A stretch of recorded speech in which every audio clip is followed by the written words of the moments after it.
비타민 A예요. 레티놀 아시죠? 그게 바로 저예요. 피부 하면 저를 빼놓을 순 없죠. 개 풀 뜯어먹는 소리 하지 마라. 알도 못하면서 사람이 장으로 속이 편안해야 혈색도 좋은 법이야. 나가 비타민 B요.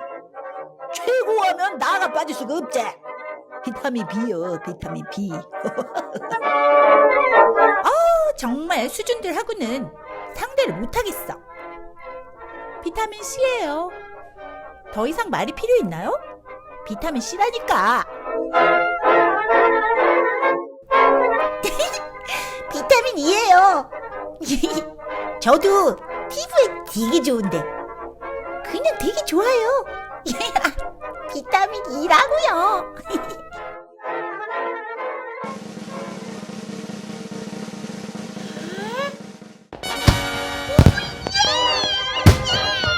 역시 나라고 최고!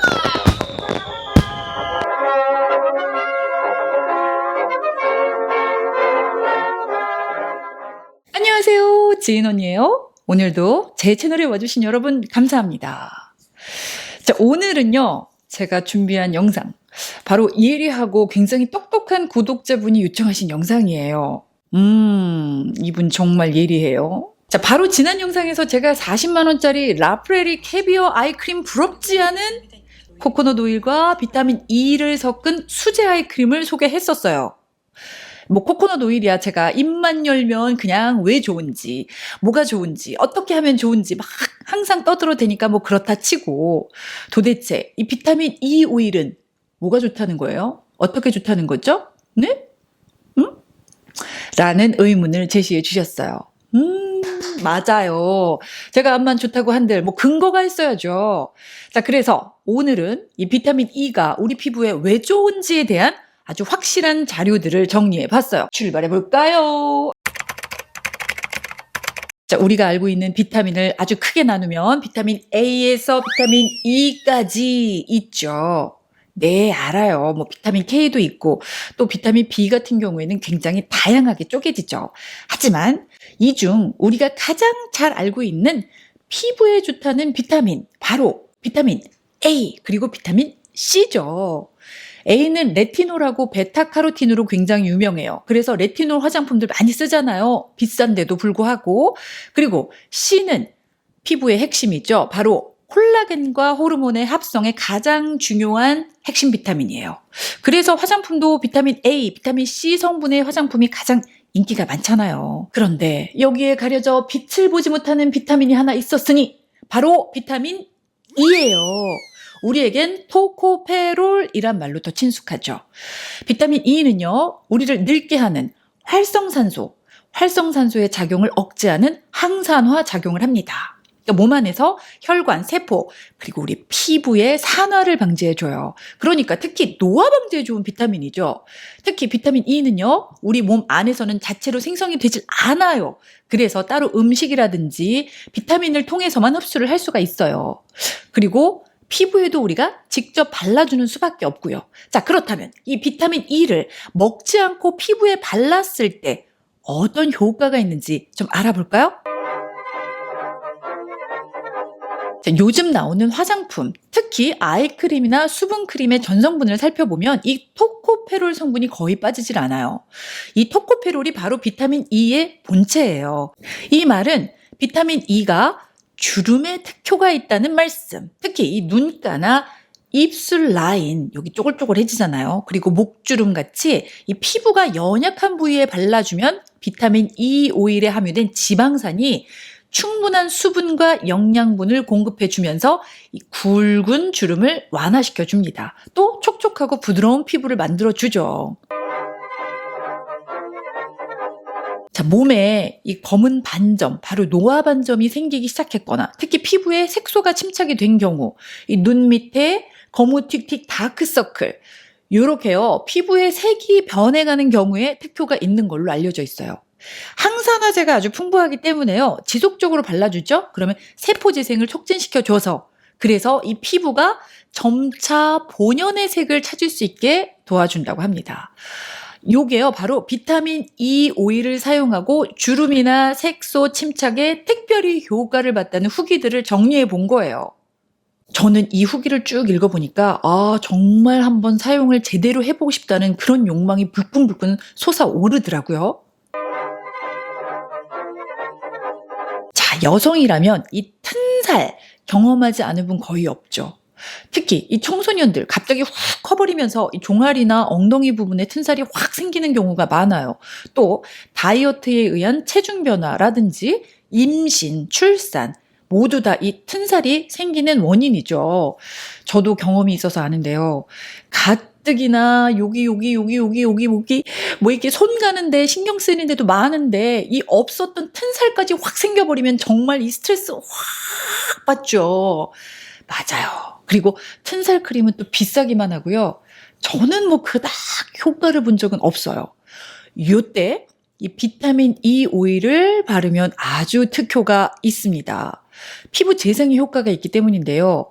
뭐 평소 사용하는 바디로션에 비타민 E 캡슐을 하나 정도 짜갖고 잘 섞어서 발라주면 끈적이지 않고 아주 사용하기에 좋아요. 저 같은 경우는 집에 튼살 크림도 여러 개가 있단 말이에요. 이 튼살 크림에 비타민 E 오일을 섞어서 바르면 효과가 더 좋다고 합니다. 비타민 E 오일에 함유된 이 아세트산 같은 경우에는요, 피부 궤양이라든지 아니면 얕은 화상 같은 피부과적 문제에도 치료 효과가 있는 것으로 알려져 있어요. 그래서 건선 습진이라든지 아토피 피부염에도 굉장히 효과가 있습니다. 특히 저는 몸이요, 아주 극건성이에요. 그래서 이렇게 건조한 계절이 딱 돌아오죠. 그러면 몸이 가렵기 시작해요. 그래서 사람들 안 볼 때 틈을 타서 계속 긁고 다녀요. 이렇게. 근데 과연 사람들이 저를 못 본 걸까요? 물론 저의 행위를 다 보고 있죠. 그리고 가끔 쳐다보는 그들의 눈에서 저를 굉장히 더럽게 쳐다보는 걸 느낍니다. 하지만 그럼에도 불구하고 너무 건조해서 자주 샤워를 못해요. 샤워를 하면 더 건조해지잖아요. 요때 바로 비타민 E 오일을 섞은 바디로션을 사용을 하거나 코코넛 오일을 같이 사용하면 가려움증이 훨씬 해소가 됩니다. 근데 저는 개인적으로 오일과 오일을 섞어서 바르니까 너무 많이 끈적이더라고요. 그래서 이제 로션에다가 비타민 E 오일을 섞어서 바르는 방법을 더 선호하고 있어요. 시중에는요, 바르는 비타민 E 오일도 굉장히 많이 있어요. 그러니까 순전히 미용용으로 나온 거죠. 저도 꽤 오래 그 제품들을 사용을 해왔었어요. 이전 제 영상들을 보면 전부 비타민 E 오일들이 그런 거예요. 그리고 요건 비타민 E 오일. 그런데 제가 이렇게 쭉 자료들을 검사하다 보니까 굉장히 많은 사람들이 불편한데도 불구하고 이 먹는 캡슐 오일을 사용을 하는 거예요. 왜 그런지 궁금했죠. 자, 이 비타민 E 오일은요, 지용성이에요. 그렇기 때문에 공기 접촉에 의해서 산화가 되고 또 빛에 변성되는 속도가요, 다른 오일에 비해서 좀 빠른 편이에요. 페이스 오일은요, 산화의 염려가 아무래도 조금 더 크죠.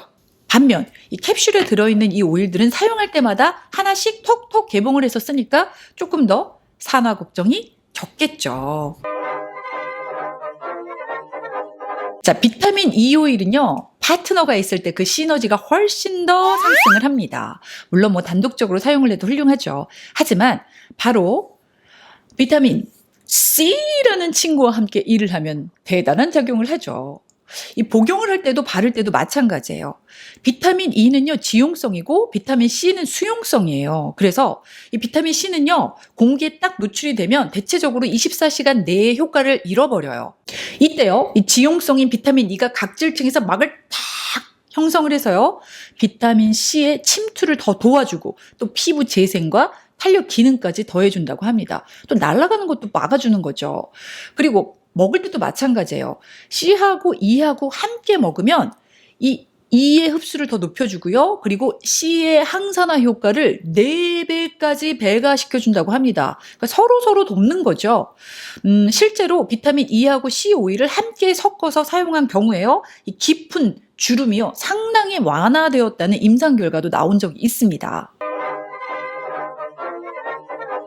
자, 비타민 E 오일은요, 텍스처가 좀 두껍고 미끌미끌해요. 그래서 낮에 바르기에는 좀 무거워요. 잠자기 전에 사용하시는 게 가장 좋습니다. 뭐 사용하시는 크림이나 로션에 섞어 바르셔도 좋고요. 또 이 성분이 무겁기 때문에 만약에 오일이 맞지 않는 피부가 사용을 하죠. 그러면 더 나빠질 수도 있어요. 그래서 사용하기 전에 반드시 알러지 유무 테스트를 하시는 게 중요합니다. 제 지난 영상을 보고요. 제가 사용했던 비타민 E 오일 문의를 굉장히 많이 하셨어요.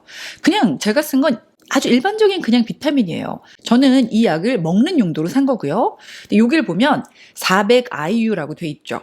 요게 바로 함량이에요. 비타민 E는요, 하루 권장량이 100에서 400IU가 적당하다고 합니다. 자, 그렇다면 바르는 건 어떨까요? 바르는 오일의 IU 함량을 보면요, 정말 차이가 커요. 특히 여러분들이 많이 사용하는 제이슨에서 나온 비타민 E 오일만 봐도요, 적게는 5,000에서 많게는 45,000까지 함유량이 굉장히 다양해요. 수가 높을수록 굉장히 끈끈하고 점성이 두껍죠. 그래서 내가 지성인지 건성인지 또 오일리한 피부인지 이 본인 피부에 맞는 그런 함량을 선택해서 사용하시면 돼요. 그런데 저는요, 일단 개인적으로 양쪽 다 써본 결과 이렇게 캡슐을 하나씩 뜯어서 사용하는 게 전 더 좋더라고요. 그리고 참고로요, 요 비타민을 보면은요, 여기 DL-알파라고 돼 있죠. 요거는 바로 합성 비타민이라는 뜻이에요. 천연 비타민은 L이 없이 그냥 D-알파라고만 써 있어요. 자, 저도 이제 이걸 새로 구입하면 천연 비타민 E를 고를 거예요. 저도 이전엔 몰랐어요. 바르는 것도 복용하는 것도 합성보다는 천연 제품이 효과가 더 크다고 합니다. 이 부분도 참고하시면 좋을 것 같아요. 자, 오늘 영상 여기까지입니다. 똑똑한 구독자님을 둔 덕분에 저도 아주 많은 공부를 했습니다. 자, 이분처럼요, 혹시 궁금한 거 또 요청 영상이 있으시다면 저에게 댓글 남겨주세요. 지금까지 남겨주셨던 것도 제가 꼼꼼하게 다 적어두었고요. 하나씩 빠짐없이 다 챙겨드릴 거예요. 자, 여러분 오늘도 행복하시고요. 가시기 전에 꾹꾹꾹 안녕히 가세요.